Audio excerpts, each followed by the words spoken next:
Hello, beautiful people. Welcome to your astrological forecast for next week. And this is part 2. So in this part, we're going to pull some cards for the upcoming full moon in Scorpio, which is how we're going to start the week with, because it's happening on Monday. So without much further ado, I'm going to start pulling some cards, and we are going to begin with the Queen of the Moon Oracle from Stacey DeMarco and see what is the energy of this upcoming full moon in Scorpio taking place on Monday the 12th. So let's see the energy for the upcoming full moon in Scorpio 2025. Let's see what is in store for us. Okay, there is a jumper. The void, which is very interesting because this is a full moon, not a new moon, and this is a number 1. So those are a new beginnings. So actually it's interesting because of course I just recorded the part 1, and the new moon in Scorpio was the last new moon with Pluto in the sign of Capricorn.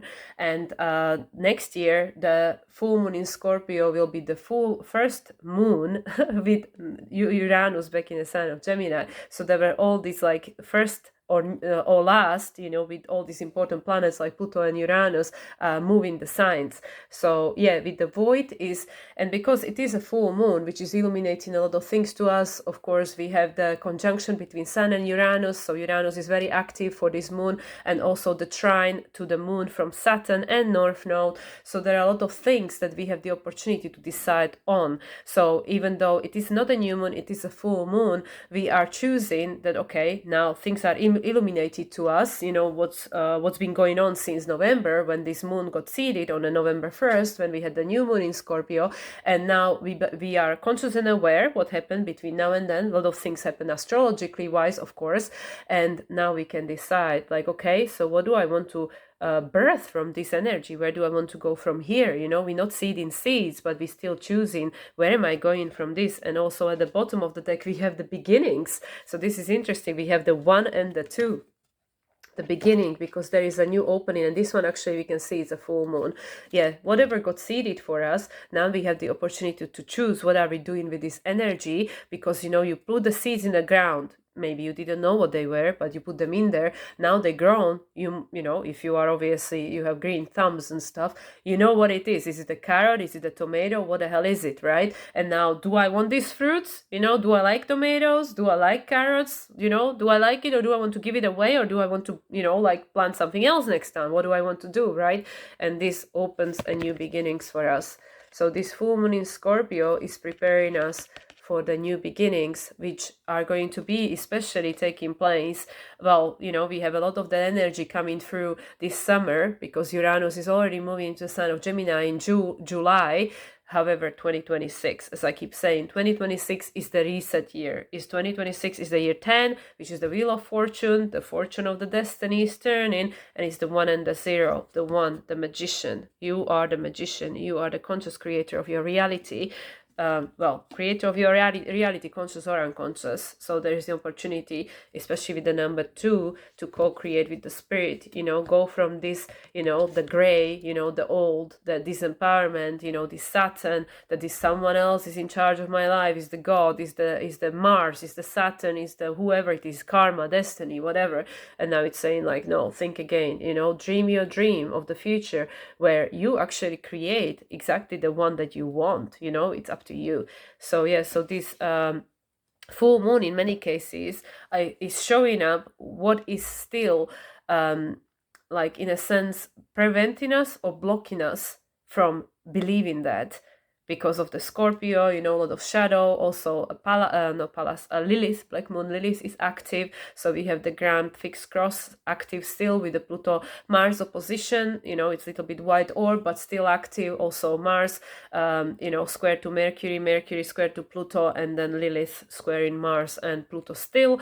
And we have the opportunity to break out of that old pattern, which is this trauma loop response, the shadow of the humanity coming up as, we all embodied certain aspects of unresolved, energy aka karma, for the humanity. Doesn't mean that you did something wrong. It just means that, okay, you decided, okay, I'm gonna play with these emotions, these experiences, these things, and I'm gonna transmute it, transform it in a way I know how, and I'm gonna create a new expression from that energy. So anyway, so there is a lot of that going on at the moment, because of course Scorpio is all about death and rebirth, metamorphosis. So what are we metamorphizing into? You know, where we came from and where are we going, you know, with the Mars Pluto opposition still active, Mars in Leo, where we were, you know, what we were born into, and Pluto in Aquarius, where are we going, who are you becoming? So there is a lot of illumination of that. And yeah, you know, we are in a void place, so you decide, you know, Jupiter is in Gemini, you decide, you know, you decide what is your new beginning. You have the opportunity to co-create it with your higher self. Okay, let's ask the sun. So this was the moon, you know, the moon is saying, it's up to you, you know, you have the opportunity to choose whatever you want. This is a year 9, things are ending, you know, the karma is being paid off. Saturn is moving into Aries, you know, Saturn will be in Aries to stay from February 2026, right? Conjuncting Neptune, 0 degrees of Aries. So let's see. Okay, the sun. What is the message from the sun with regards to this moon? Full moon in Scorpio, sun conjunct Uranus. What do we have going on for us? Passion. Yeah. This is number 38, number 11. Right? And at the bottom, that's Beltane, by the way. So that's, is it Beltane or no, Star? Well, it's the equinox thing. And then we have the accomplishment, number 6. Number 6. Solar maximum accomplishment. Number 6 is the number associated with Venus. Also number 6 in tarot is the Lover's card. Interesting enough, right? The Lover's card, the choice. So yeah, and it's also another interesting thing is that of course we had the number 2 here, which is the partnership, right? The partnership, also you can say the choice, the duality, right? You know, we can see the spring and the winter. So what do you want to create and with who? I think it's also about, because Venus is still in a sign of Aries, actually, yeah, 8 degrees. So that's the Scorpio degree, which is all about, you know, what is also metamorphizing is our relationships. Because when you change, everyone around you has to change. And if people don't change and they are no more frequency match, you know, they either will play a different role in your life or they will not play a role. So, you know, accomplishment with the number 6, you know, also the balance and harmony. What do you want to accomplish? What do you want to co-create, you know, with your higher self? What is your passion? What is your desire? You know, so it's like, again, you know, like with this void, you are in the void and you are on the precipice of new beginning, which will be predominantly next year, 2026. So what do you want it to be? You know, with the number 11, master number frequency, which also adds up to number 2. What's going on with my hair? I just washed my hair this morning. So anyway, the number 2, number 11, well, we don't simplify 11 because it's a master number, but yeah, you could say it's the number 2, 11 adds up to number 2, and then we have the number 6. So we have 1, 2 in either 2 or 11 and number 6. So these are all very positive numbers. And yeah, Beltane, yeah, so this is a Beltane. So what do you want to manifest? What do you want to bring into, what do you want to seed for the upcoming cycles, which is the 2026, the moving of the wheel. Next spring, who do you want to be by next spring?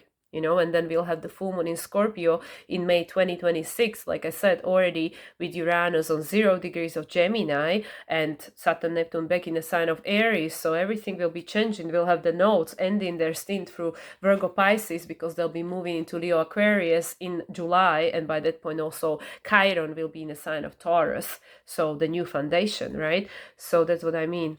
What do you want to accomplish? What do you desire? What gives you the sense of passion, right? The love. Yeah, because the love is answer to everything. And yeah, we know the 33, which is, okay, we have the solar maximum opened up straight away. The Christ consciousness, number 33, adds up to number 6. Yeah, thank you, Spirit. Adds up to number 6. And the heart is associated with Leo. That's where Mars is now, which is how Pluto acts consciously. So allow your heart to lead you, you know, to lead you where you desire to go. So this is what opened first, so I'm going to talk about this. The solar maximum: enjoy your accomplishments. When we reach our goals, we have evidence of our power. Self-trust is maximized. We show our consistency to ourselves and others. We realize promises we make to ourselves. And then the affirmation is: I celebrate my accomplishments. Companion stone is amber, which is the solar plexus, or sacral, right? The I am, and also the sacral chakra. What are you creating, right? Again, the joy, the passion, the desire. So yeah, what do you want to accomplish? We go back to the same thing, because you have the power to do so. And the 38, we already had that, the Beltane, right? Show your wildness, develop deep passions and enjoy them. Release stagnation, take a creative risk, choose something to focus on to grow, a business, a long-held interest, a project, or yourself. And then the affirmation: I release growth and experiencing my passions. Companion stone is ruby, which is the base chakra. So allow your heart and your desires to guide you, to what you want to accomplish, where you want to go. So yeah, you are in a void space, even though it is not a new moon. You are in a void space and the precipice of a new beginning that is allowing you to choose. What do you want to manifest? What do you desire? Okay, what portal is being opened for us? What is the active portal open for us with this full moon in Scorpio, ruled by Pluto retrograde and Mars in Leo? Okay, the portal guidance for this lunation, please, Spirit. Okay, this one wants to jump out. Lemurian seed codes: embracing sensitivity, uniqueness, and living with grace. Here we go, Lemuria, connected to our ancient history. And at the bottom we have Orion activation. Supernova, recreation, renewal, rebirth by light. So yeah, the Lemuria is coming back online, is being reborn to guide us. We're going to transcend the ancient history. We have the opportunity to make a new choice. Allow your heart to guide you. Don't get lost in your mind. Mercury is in the sign of Taurus. Your body, your heart, your sensitivities, your senses, right? And there's the square to Pluto, Mercury square to Pluto on the same day. First quarter square, crisis in action.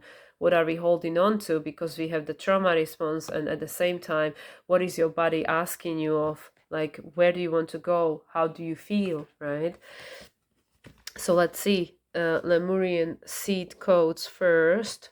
So we can see a lot of purple here, right? The connection to the higher chakras, the higher realms, right? The third eye, the crown chakra, the stellagate. Lemurian seed codes.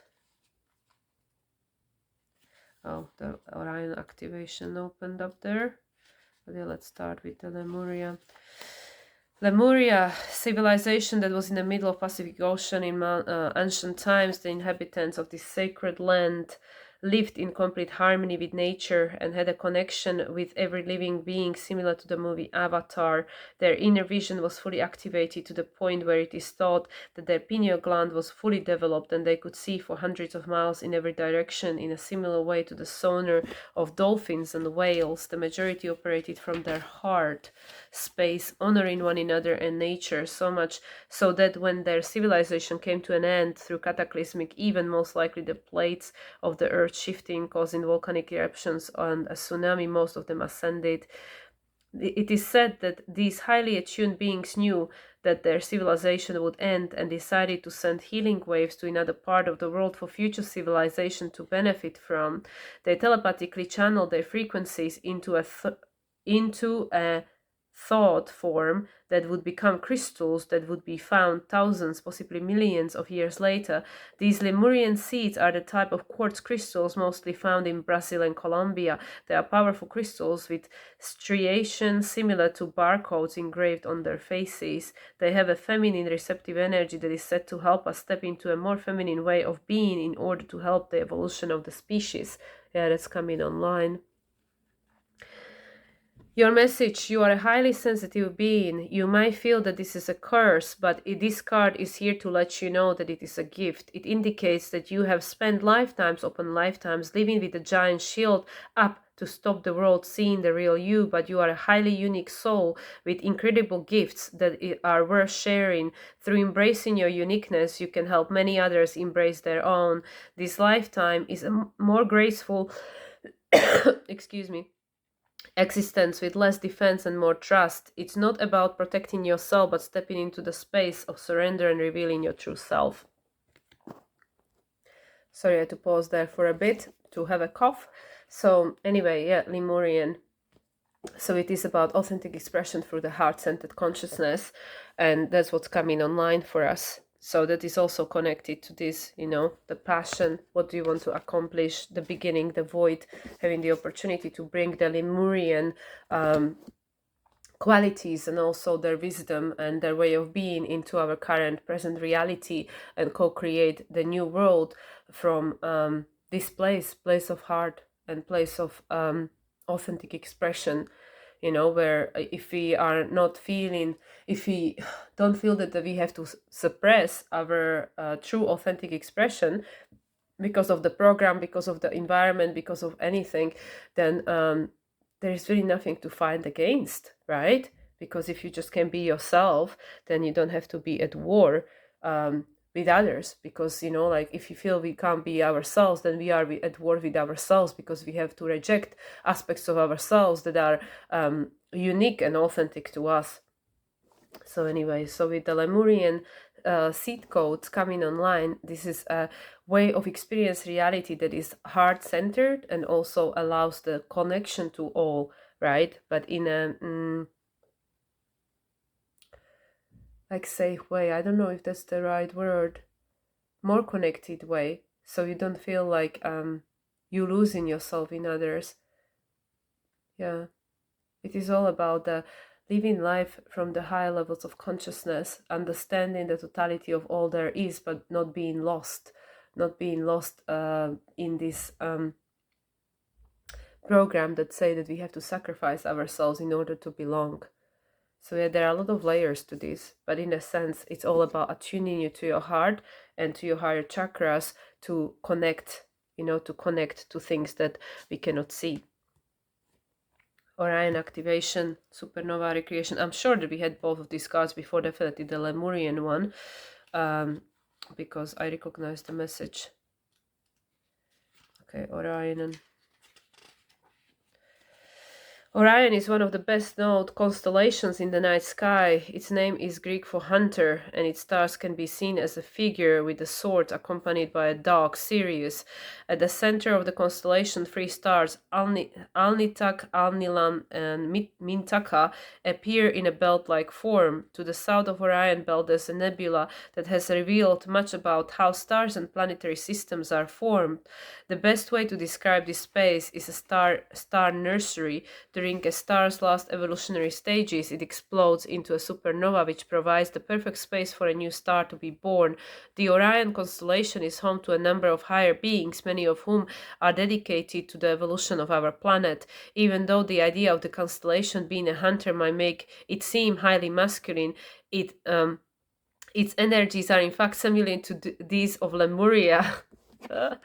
Yeah, navigating us to this one. And its inhabitants therefore honor all beings. The beings of Orion are in fact sacred space holders who help all of those with star power and star potential to make the changes required to become the most ascended and aware forms of themselves. Your message. All of your fears and setbacks are being stripped from your energy now. It is essential for your old way of being to fall away and for you to go through a process of renewal in order to move forward. The old stories of your life aren't yours to live out or live up to. You are far greater than these limiting experiences. The beings of Orion are surrounding you now, and they see you as one of them, someone who has been born with the knowledge that they can live with great purpose and make a real difference to the world, whether on a global scale or in a particular corner of the planet. When you draw this card, you are being reminded that you have infinite star potential. Yeah, this is to me about remembrance, remembering who you are and where you came from, right? The beginnings of remembering, of living a heart-centered consciousness and accomplish creation of the new earth. Right. All right, so the last deck that I chose, a special one, is the Wisdom of the Night. Let's see. You know, it's got this long title. I know it's Collette Baron-Reid. Wisdom of the House of Night, because of course Scorpio, right? I was thinking which deck to use as a special. So yeah, so this is about Nyx, right? Which is like kind of like a high priestess to me, you know, like what's happening in the shadows, right? What's happening in the shadows. So let's see what the goddess of the night, Nyx, wants to tell. It's kind of like Lilith, isn't it? And Lilith is active, right? Yeah, Lilith is in Scorpio. So let's see what this goddess of the night wants to tell us about the Scorpio full moon in opposition. Lilith in opposition with Mercury, yes, squaring Pluto and Mars, the ground fixed cross. Okay, what is the message? Thank you for this Scorpio full moon from the goddess of the night. Invisible. Yeah, there are a lot of things that we can't see. You know, look in the mirror. Number 16, number 7. What needs healing? Invisible, feeling invisible, right? That nobody can see your true authentic self if you don't show people who you are. And then at the bottom is letting go. Yeah, individuality. Zoe, I'll take that one as well. Yeah, so many of us are feeling invisible, like people don't really know who we are, right? Because the shadow, right? We had to hide ourselves. But it's the card of letting go. 22, master number, frequency. We're going through the process of transformation, right? We're going through the process of metamorphosis. So this is ending, and what we're becoming is individuality. 47, number 11, perfect. Oh, I'm getting goosebumps, right? 47, this is what we're becoming. We're becoming our authentic expression, right? So yeah, many of us lived in the shadows of our true essence because maybe it was too much for people around you to bear. But yeah, now we're going through this process of transformation to become who we came here to be, to become your true, unique expression, because that's who you really are. Number 11, right? And the bird, to free yourself and speak your voice, sing your voice, right? Because that's what created the universe, right? The song. What is your unique soul song? Self-expression. All right, I'll leave it with that. I'm not even going to look at the book. That's pretty self-explanatory. I'm just going to pull the major arcana to close this reading with, and that's it. And this was 2211. Perfect. Thank you, Spirit. Okay, major arcana. What is the final message from the major arcana with regards to the Scorpio full moon? Okay, judgment. Yeah, this is our frequent flyer, right? The judgment is coming up all the time. It's number 20, and this is the Pluto card, which is all about transformation. You know, we are being called to step into the roles we came here to play, whatever that takes. Hanged Man, you know, this is the enlightenment, spirituality, number 12, which is the Neptune, right? The Neptune, it's also about, yeah, it could be delays and all the rest of it. So yeah, it's going to take some time, but it's because we're going through the transformation, you know, like we are being called into our enlightenment, you know, like look at things differently. Is that Mercury, you know, that's now very only 2 days before this moon, Mercury moved into sign of Taurus. Now we're going to start manifesting this new thoughts form that we've been working on throughout Mercury retrograde. And at the bottom of that is the Fool. So yeah, you know, things are happening. We are going through our judgment, let's just say. You know, we've been called into action. We have to look at a lot of things differently, turn our world upside down, right? Turn our world upside down in order to start this new journey next year, start this new journey of Fool, because that's our destiny, that's our future, right? With Aquarius. In order to become Aquarius, we need to release a lot of things. Heal and release a lot of things. The number 12 is the 12th house, you can say, but the number 12 is the number 3, which is all about co-creation. Like I said, is the Neptune. Neptune is the current ruler of the North Node, modern ruler. Jupiter, which is the number 3, is the traditional ruler, the expansion. But also Neptune is in Aries. Aries, new beginning, the Fool, next year. So there are a lot of things that need to take place, but it's our destiny, and this is the Pleiades sisters. So yeah, we have a lot of help and support available to us. So that's perfect. So this is what the full moon in Scorpio is helping us with, right? To get us on that track. Either voluntarily or kicking and screaming, whichever way we choose, right? But the evolution is going forward. Pluto is retrograde, so things are really being engraved in that LP vinyls, right? LP vinyls, the gray graves, the things that like play. That's Pluto going retrograde now. It's like making sure, like, oh yeah, oh yeah, they're gonna remember this one. So anyway, guys, I'm gonna end with that. I'm gonna close this session. Thank you, my higher self, spirit guides, angelic team, ascended masters, akashic record keepers, astrological team, all the cards, all the creators of the cards, messages from the cards, everybody who was present for this recording. Thank you, thank you, thank you. Also my ancestors, because I am in my home country at the moment. And yeah, thank you everyone for watching. I hope that these messages resonated. It was helpful to you. Scorpio can be quite intense, so just bear that in mind. And obviously, because Sun is conjunct in Uranus, there is the Saturn and North Node trine to the Moon. There are a lot of things going on in the sky, but if you look at it from the perspective of what is this trying to teach me, what is this trying to help me to understand in order to get to that full, get me to where I'm meant to go, which is this, the new way of being, the Aquarian way of being, and we look at it from that perspective, the different perspective, then it is easier, right? It is easier. It doesn't mean that it's easy, but it's easier when we understand the meaning and the why, right? So anyway, guys, with that, I wish you all a wonderful week ahead. Enjoy these energies, make the most out of them, because at the end of the day, either you use them or they use you. The energy still has to manifest. And I'll speak to you again from Bulgaria next time. Okay, much love everyone, and bye for now.